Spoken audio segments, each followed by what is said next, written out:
dari kita. Nah, tentunya smart listeners kita sebagai pengemudi kendaraan roda 2 ataupun kendaraan roda 4, kadang kita juga merasa dilema ya, ingin memberikan sedekah atau bagaimana ya, smart listeners kadang kita merasa ragu ya. Nah, selain untuk meraih ganjaran pahala, bersedekah tentunya juga dari panggilan hati. Namun smart listeners, ada yang perlu kita waspadai ketika akan memberi sedekah pada pengemis atau gelandangan yang ada di jalanan. Ini bukannya membawa kebaikan, justru bisa membuat kita melanggar peraturan daerah nomor 8 tahun 2008 tentang ketertiban umum. Nah, sejalan dengan perda ini, smart listeners, Majelis Ulama Indonesia atau MUI DKI Jakarta mengeluarkan fatwa haram atas segala aktivitas yang mengganggu ketertiban seperti mengemis, berdagang asongan, mengelap mobil atau memberi uang di jalan raya. Dan untuk pagi hari ini kembali di Makassar Insight kita akan membahasnya. Untuk saat ini saya tidak sendiri, saya bersama dengan rekan Emil Faris. Selamat pagi Emil. Ya, selamat pagi Mirza. Gimana kabarnya? Alhamdulillah baik ya.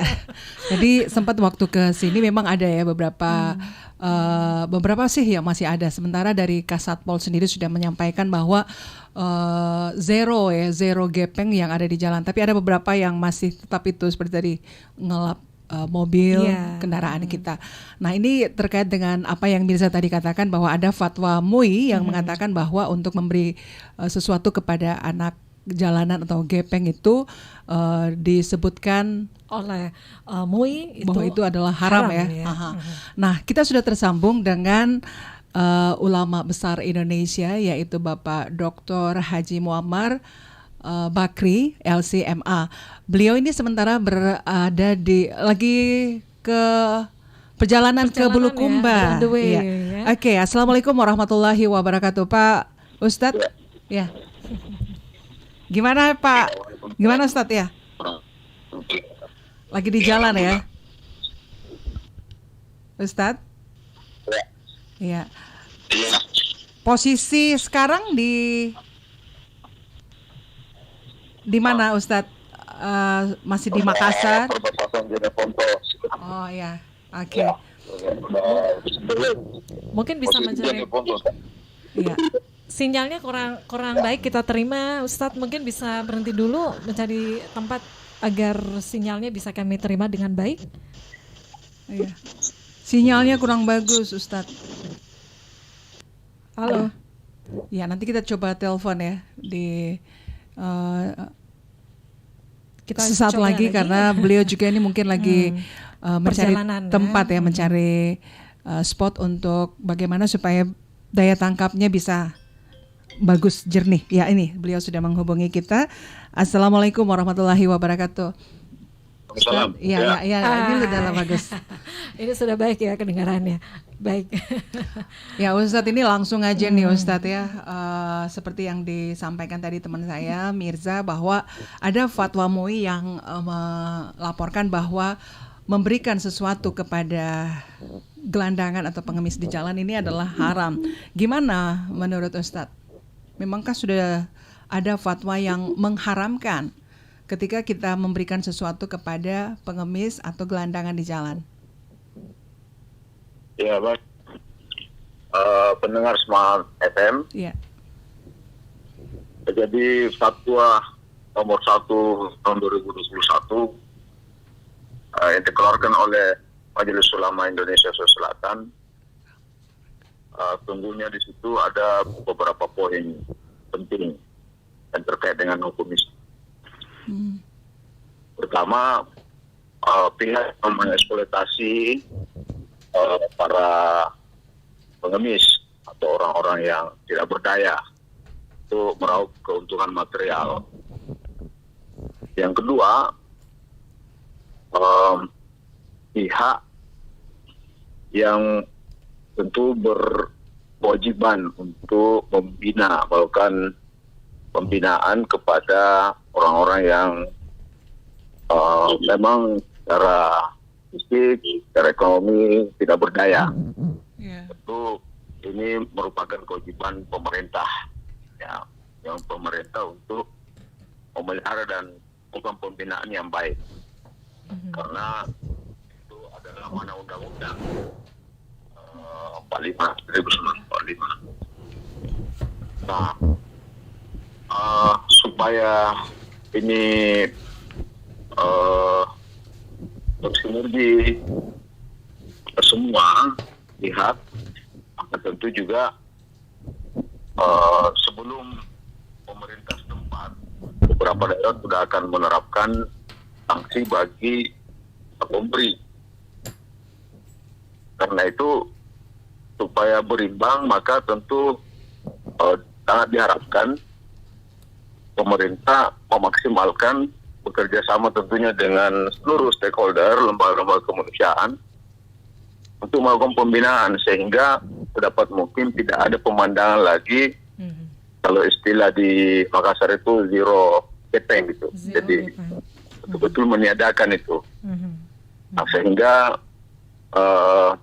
juga perlu ada sanksi seperti yang dikeluarkan oleh pemerintah Makassar misalnya bagi pemberi, supaya pihak-pihak yang mengeksploitasi ini, bahkan orang-orang yang menikmati kerjaan mengemis itu tidak berkelanjutan, maka tentu juga harus diberikan satu pandangan hukum Islam bagaimana status hukumnya bagi orang yang memberi.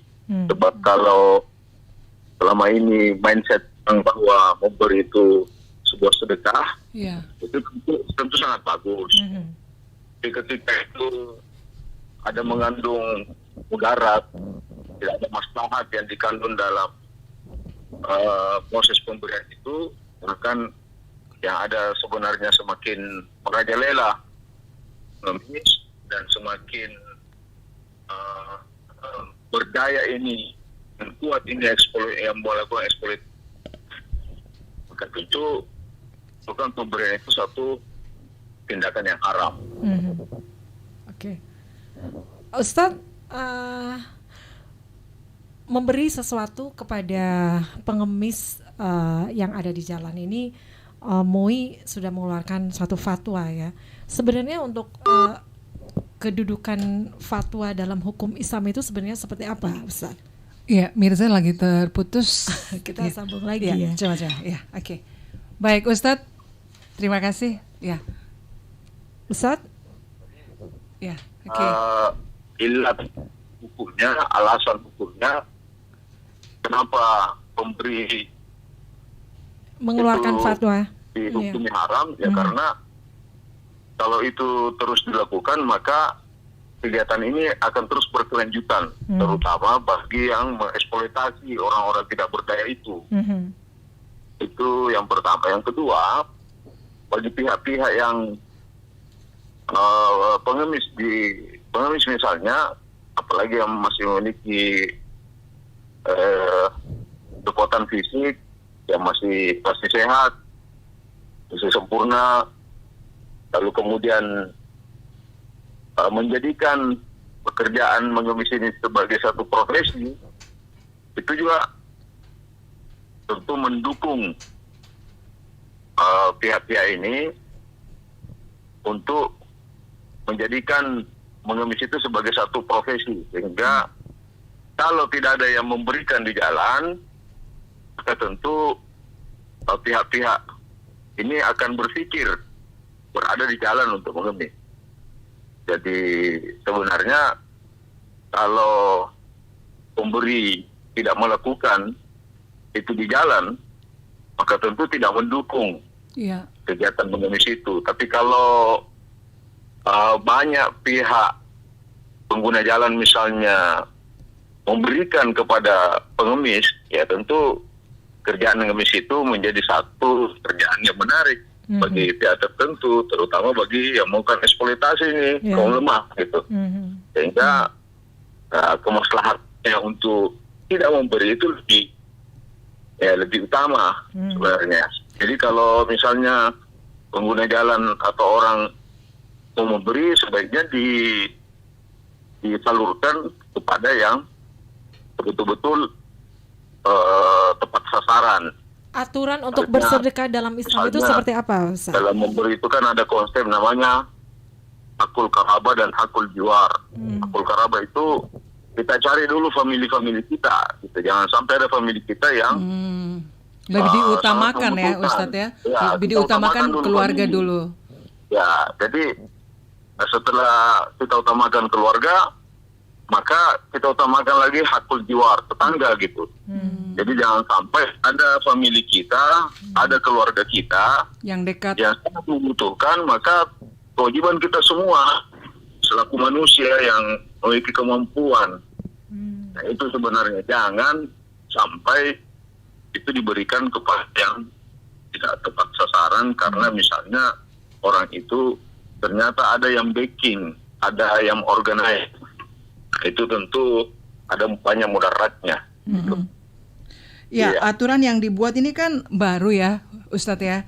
Ini kalau mengingat pengemis dan beberapa anak jalanan yang sudah ada di Makassar sudah beberapa tahun sebelum ini, sebelum dikeluarkannya fatwa, ini kenapa baru terfikir bahwa Baru dari sekarang, MUI Ustaz. sendiri mengeluarkan fatwa haram, Ustadz? Ya, artinya kita kan memberikan kesempatan kepada masyarakat ini, kita berikan kesempatan kepada pemerintah yang cukup lama ini dan ditengarai tahun 2000 itu sudah jadi rahasia umum. Tahu ada yang backing, jadi biasanya pagi hari itu ditebar lalu kemudian sore hari dijemput lagi, dan ternyata setelah ditelusuri oleh pihak kota misalnya 70% rupanya bukan penduduk kota gitu. Jadi orang-orang pendatang dari luar entah dari mana itu yang menyerbu kota gitu. Nah, karena itu setelah memberikan kesempatan yang cukup lama ya tentu ini kalau dibiarkan terus semakin jumlahnya semakin banyak dan bisa meresahkan gitu pengguna jalan. Ya. Ya, itu alasan ya dari MUI mengeluarkan fatwa seperti ini ya. Sekarang ya, Ustadz ya. Kemudian nih, di satu sisi ini kan kita ingin bersedekah ya, tapi kita ada aturan yang mengatur ya. Kemudian ada juga fatwa yang dikeluarkan oleh MUI yang sebenarnya untuk aturan untuk bersedekah itu seperti apa, Ustadz? Tadi kan seperti diinformasikan bahwa sebaiknya kita bersedekah dulu untuk keluarga terdekat ya, keluarga, tetangga. Kemudian bagaimana aturan sebenarnya untuk bersedekah itu, Ustadz? Kita salurkan kemana? Selain dengan keluarga. Iya, selain keluarga ataupun orang-orang terdekat kita. Ya betul. Jadi perintah untuk bersedekah itu sesuai dengan ajaran normatif Islam, utamakan dulu pertama hakul famili. Ya, jangan sampai di antara kita ini ada famili yang sangat membutuhkan, itulah yang lebih diprioritaskan dulu. Nah, setelah itu baru melihat samping kanan kiri kita, tetangga-tetangga kita. Jangan sampai tetangga kita ini ada yang butuh, sehingga ya semua kita ini harus care dengan lingkungan kita, harus care dengan keluarga kita gitu. Nah, yang kedua, perintah untuk berbagi, apalagi misalnya zakat, ya itu memang sangat dianjurkan ada lembaga yang menanganinya. Itulah sebabnya sebaik-baik melakukan atau memberikan zakat, termasuk di situ sedekah, ada koordinator. Koordinator ini namanya amil. Jadi ada pihak yang menghubungkan antara orang kaya dengan orang miskin. Jadi bukan tidak ada dalam itu bahwa orang kaya langsung memberikan kepada orang miskin. Itu kan namanya mempertontonkan kemiskinan orang dan mempertontonkan kekayaan orang. Jadi sehingga perlu memang ada koordinator. Nah, koordinator ini misalnya lembaga amil zakat yang sudah punya database. Mana database yang patut ya, kelompok pihak-pihak yang patut sangat menerima, membutuhkan, ya patut diberikan. Dan itu pemberiannya bukan hanya sekedar konsumtif, jadi harus ada pembinaan memang. Ya misalnya kepada orang tertentu ini menjadi modal. Setelah dihimpun bisa dilakukan untuk menjadi stimulan untuk kemandirian orang tertentu atau pihak tertentu. Jadi ada pembinaan yang dilakukan, bukan habis begitu saja dikonsumsi lalu habis gitu. Oke. Ya, Bagaimana menyikapi kalau memang fatwa yang dikeluarkan oleh MUI nanti ini menjadi kontroversial, Pak? ya, artinya kontroversialnya. Ya, karena mungkin ada yang mengatakan satu haram, aturan itu, ya, terlalu sadis ya, kah? tentu- Gimana kalau? tentu tergantung dari persepsi orang ya. Ya, itu tentu dipersilahkan aja. Kalau misalnya ada yang tidak sepakat, ya fatwa itu kan sebenarnya pesan keagamannya bersifat moral, ikatan moral sesungguhnya. Ya, Iya. jadi setelah Majelis Ulama melakukan pertimbangan, maslahatnya lebih banyak ketika orang akan bersedekah misalnya disalurkan kepada kepada satu lembaga zakat, lembaga kemanusiaan. Jadi saya kira sudah banyak lembaga-lembaga kemanusiaan. Mari kita mendukung lembaga kemanusiaan itu. Di sinilah yang melakukan pembinaan bersama dengan pemerintah, gitu. Ya. Ya, mungkin Supaya dalam hal ini betul-betul ini dikelola secara profesional, Iya, gitu. Ya. Mungkin dalam hal ini fatwa itu harus diiringi juga dengan sanksi yang diberikan oleh pemerintah ya Pak Ustadz. Ya kan sudah Iya. akan dilakukan.